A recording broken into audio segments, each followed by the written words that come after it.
up, guys? All right, so when I'm not doing alley things like writing poems or eating ice cream, I spend a lot of my time listening to hip-hop music. Yeah. And there's an artist called Jay Electronica, and he has a song called Better in Tune with the Infinite. And in that song is one of my favorite lines. He says, "The universe is listening. Be careful what you say in it."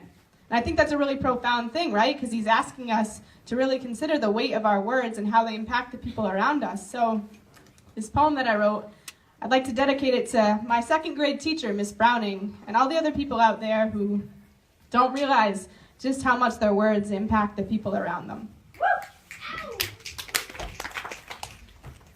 In second grade, Miss Browning told me I drew my picture wrong.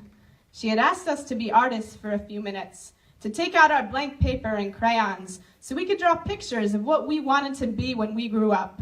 Then she said, we'll sit crisscross applesauce on the rug and share them with our classmates. You see, Carolyn drew a nurse, blue scrubs and a stethoscope and a needle in her hand, and Billy drew a fireman, massive hose and an oxygen tank, and the red of the Superman of vehicles, and Matt couldn't draw. His baseball bat looked like a toothpick, but he could hit a home run off a curveball, and the Red Sox had their eyes on him.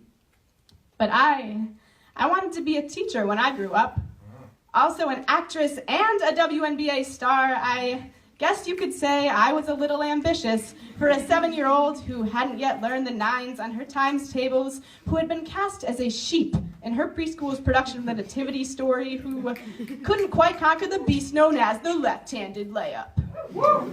But I love the way my friend smiled when he finally learned that 2 times 2 equals 4, and the reverberation of my ba that shook the stage that cold winter's night, and the roar of the crowd the time I made my first tomahawk dunk.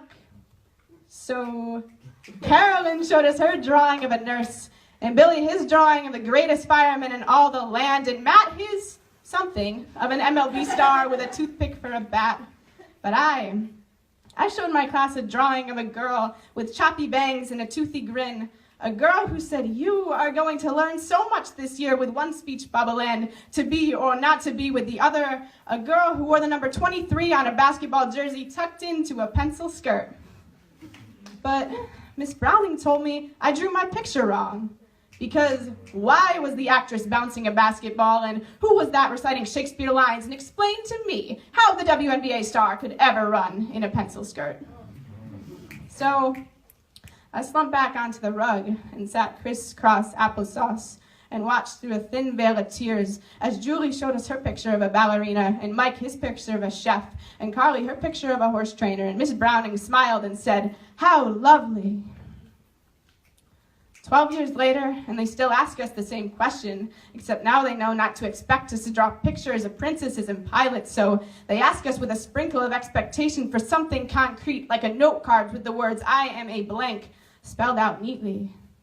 So we tell them we will be advertising executives and brain surgeons and lawyers to avoid the dash of judgment that comes when we tell them we are really like Sylvia Plath as she sat below the fig tree, except slightly less depressed and significantly more in love with the idea of going everywhere and meeting everyone and being everything. So you will be an accountant, and you an engineer, and you a journalist. We nod our heads yes, and show them our stack of textbooks as we draw pictures in our minds of accountants crafting ice cream cones and engineers climbing mountains and journalists painting canvases, and imagine that someone somewhere is looking at our pictures and thinking, how lovely.